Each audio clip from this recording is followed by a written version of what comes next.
In this week's update, completely confused whether inflation is entrenched or transient. Do you even care? And how should an investor position themselves? My name is Garry Davis. As always, this is general advice only, and please remember to like and subscribe to the video. Beg your pardon. Okay, let's start with the market perspective. Markets in general, and I'm speaking across the whole spectrum, including currencies and bonds and real estate, as well as stock markets. So over the last 30, 40 years, central banks have intervened in a way that has completely disturbed the normal balances, and markets are now more stretched in terms of valuation and risk than they've ever been.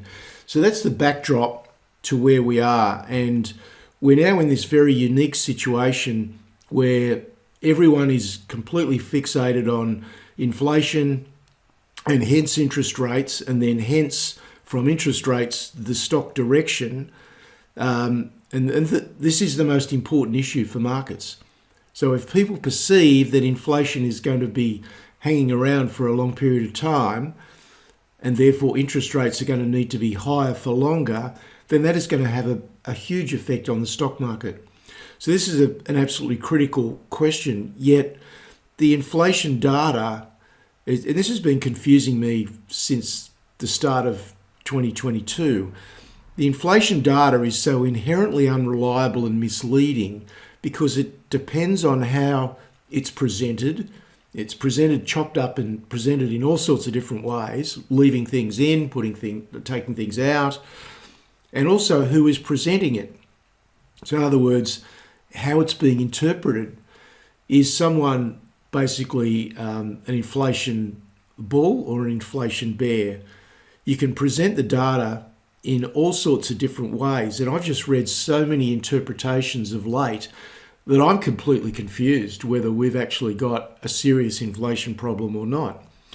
There's just been so many different takes on it.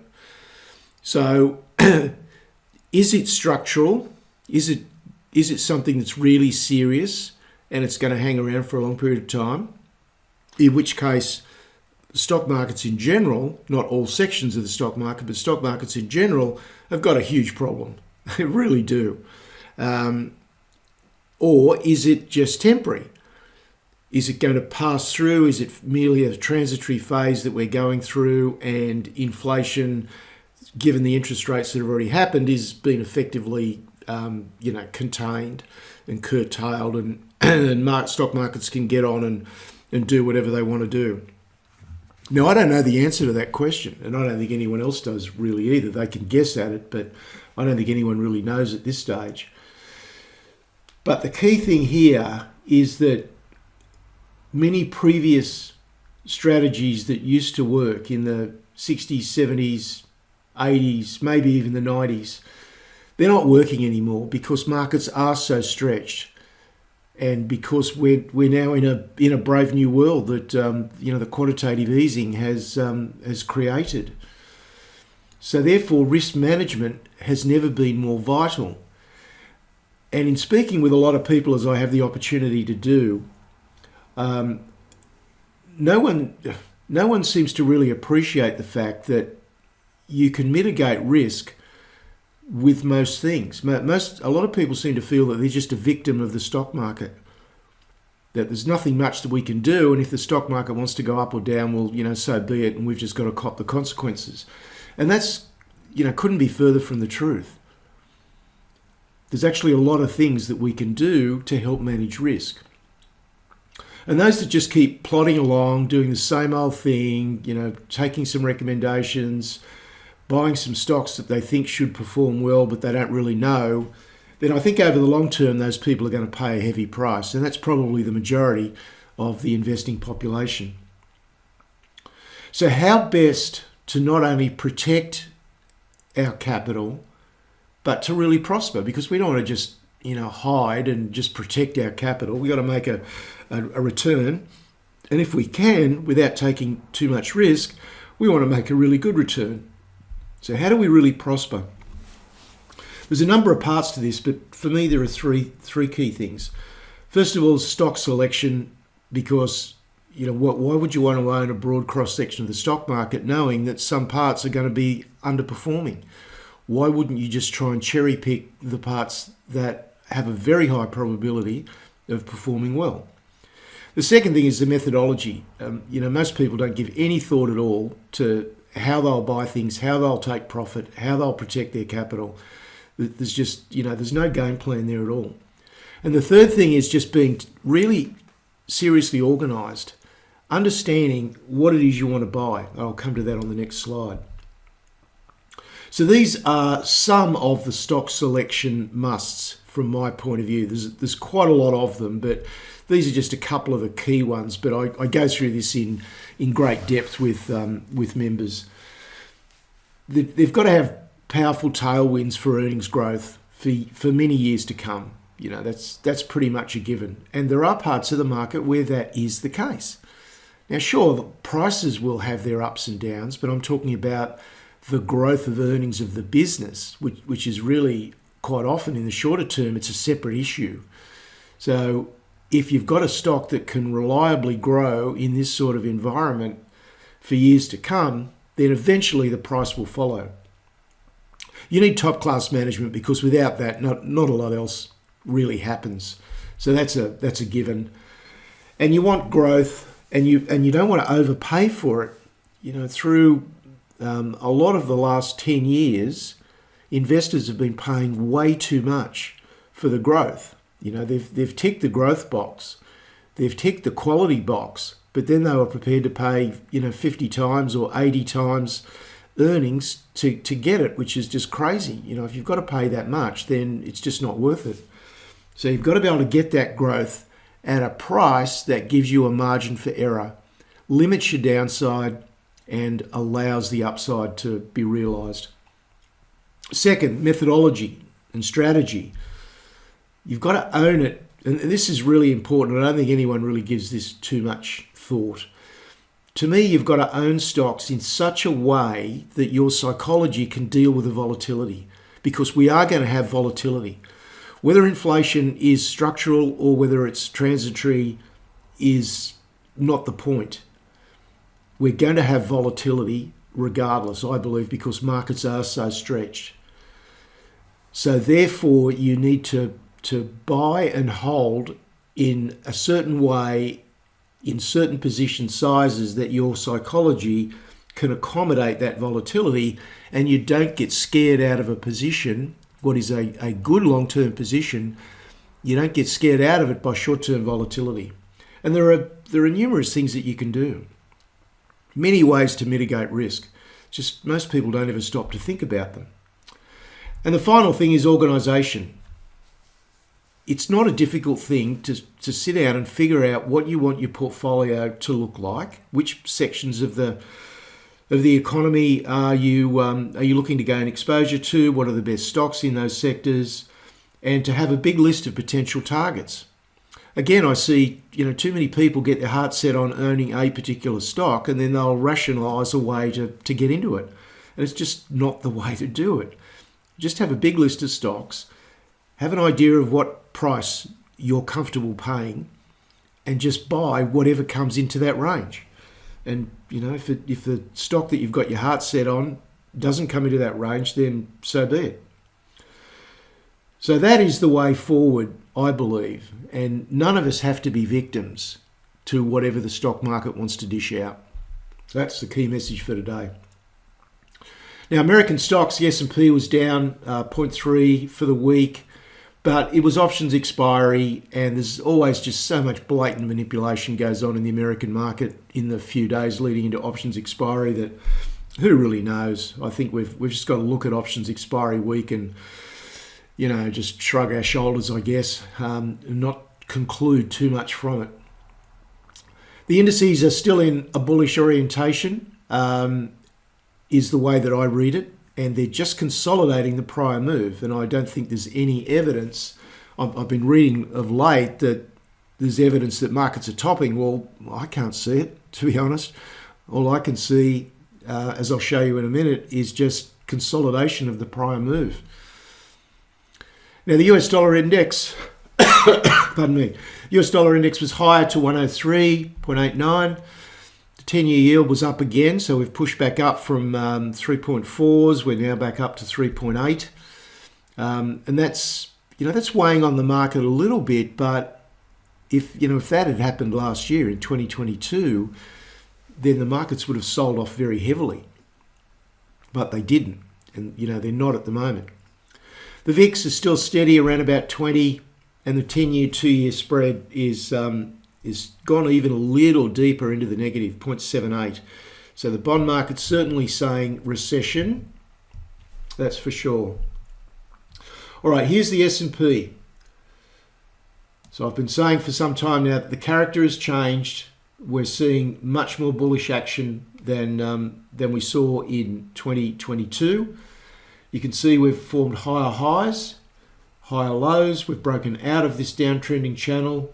We're getting a little consolidation here at the moment, but I'm not seeing anything in these candles that suggests a topping pattern to me. It's just a sideways consolidation. Nothing particularly remarkable about that at all. Let's look at some of the spreads, then I'll have a look at the NASDAQ. So this is the weekly chart of large cap growth versus large cap value. So this tells us whether the money is going into the more aggressive sectors, the more growth sectors of the market on a big picture view. And you can see we've had quite a strong rebound. Now, I really want to get back above this level here, so we're not there yet, but certainly, and bear in mind this is a weekly chart, but since early January, so the 6 or 7 weeks we've had to date, it's actually moved up quite strongly.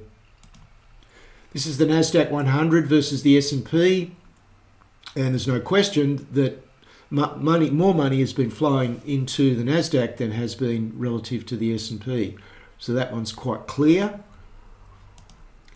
Really important, semiconductors versus the S&P. We've broken to several new highs. We had a pullback on Thursday and Friday in semiconductors. But again, at this stage, I'm putting that down to options expiry, because stocks that have done well in the week's run up, and semiconductors certainly had, there were so many that were breaking out that it's not at all unusual to see some manipulation over a period of a day or two. And I think at this stage, that's all I'm prepared to put this down to.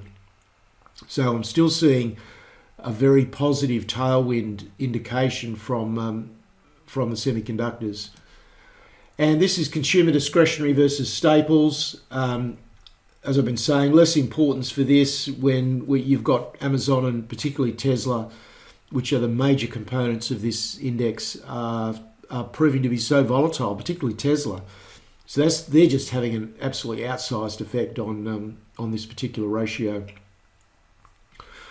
All right, so that's the US market.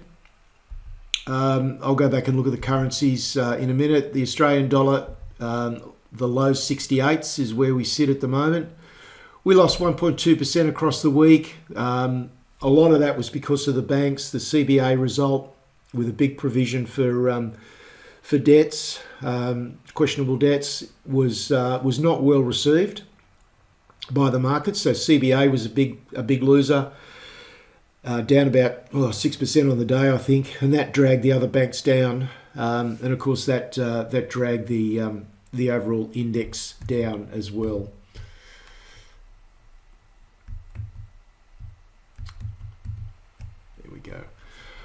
All right, so let's take a look at the, first of all, we'll look at the US dollar. So just pushing back up to this prior support level that's now going to be offering some resistance. So the US dollar is at a pretty key level at the moment, and it will have impact on stocks. So we're in this little range here between 100 and a half and 104. So keep an eye on the US dollar. And there's the Aussie dollar finishing just over 68. So if we look at the ASX 200, you can see sharply down on Wednesday, sharply down on Friday, And if we look at materials, they came off a little bit from a big double top, which is what you'd expect. But look, it's all pretty minor. These are all pretty small range candles. There's nothing particularly, nothing particularly noteworthy about the volume. So it was a fairly calm week for materials. But it was finance. It was this huge down day on Wednesday for the banks that really impacted the overall index for the week. Now, if we turn to gold on a weekly candle, you can see we have broken down from support. We broke through that level about 3 weeks ago. We had a bit of a doji week the prior week, bit undecided, but then headed lower. So this is the key level here, around 1805, 1810. We actually hit a low of 1819. So we're getting pretty close. And if you look at it on a daily chart, though, quite a nice reversal on Friday.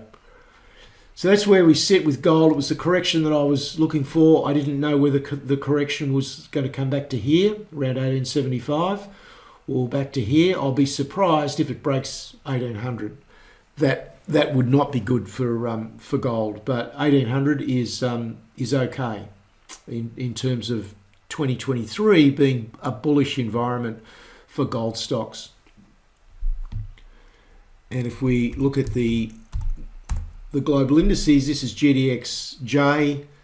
So again, nothing terribly dramatic in the global gold indices, stock indices. We had a bit of selling here the week before last, but it's all looking fairly orderly at the moment.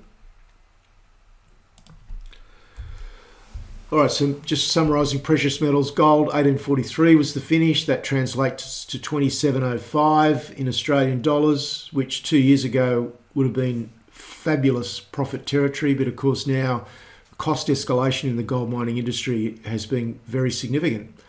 And a lot of stocks that had costs, all-in sustaining costs around the 1,200-1,300 mark are now getting up towards the 1,700-1,800, even $2,000 an ounce mark. So still profitable, but not as much as they were. So 1,800 remains the key support there. And we've had for some time this interesting situation where the retail market is still selling. You can see that in the fund outflows from the major global gold indices or global ETFs. So retail's still selling, but central banks are buying. And that's been the case for the last 12 months or so. And as I said, globally, stocks down a little bit. But look, it's still positioning itself. If you're a believer in gold and gold stocks, then I think there's a good setup still building. I don't think we're quite there yet, but I think that's where we're headed. But if you're not a believer in gold and you're not sure what gold is going to do, then my recommendation, as it has been now for several years, is rather than buy a gold producer, is to go for an advanced developer, because then you can get some price uplift because the project is becoming de-risked, rather than just relying on the gold price to move the share price, because that may or may not happen.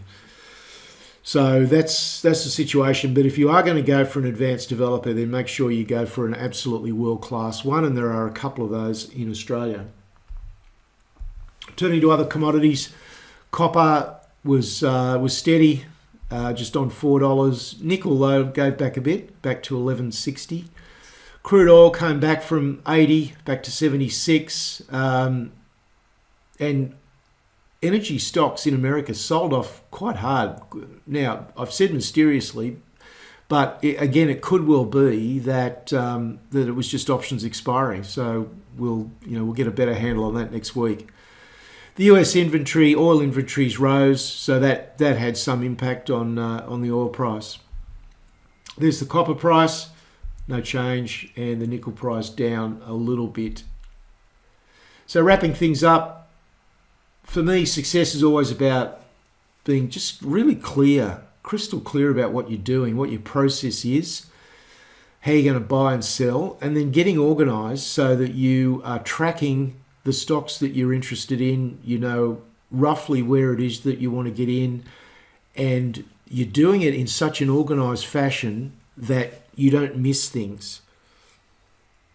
Because sometimes the stock that you want at the price that you want to pay for it may not materialise for 3 or 6 months. And so you've got to be highly organised to not miss out when that opportunity does present. So for most investors, you can either do the hard yards yourself, and there are considerable hard yards if you want to do this properly, or you can get someone else to assist you in that process. And that's frankly what most people should do, because they don't have the time, they don't have the interest, and they don't have the inclination to do the hard yards. Doing a half job in the middle, which is what the vast majority try to do, rarely turns out well. And if you just reflect on your results over the last year, 5 years, 10 years, have a think about that question from a long-term investing perspective. Portfolio analyst last week, we looked at trading channels, which are there's quite a lot of at the moment. We've got a lot of sideways movement happening. And then we also looked at my my watch list for rare earths. So this is, with members, I'm going through all of the organisation that I've had in place now for some time, looking at all the targets in these various areas that have got very high probability of being quite profitable in coming years. So that's it for this week. There's my email address, and there's more information on the website, and I'll be back with you next Sunday. Cheers.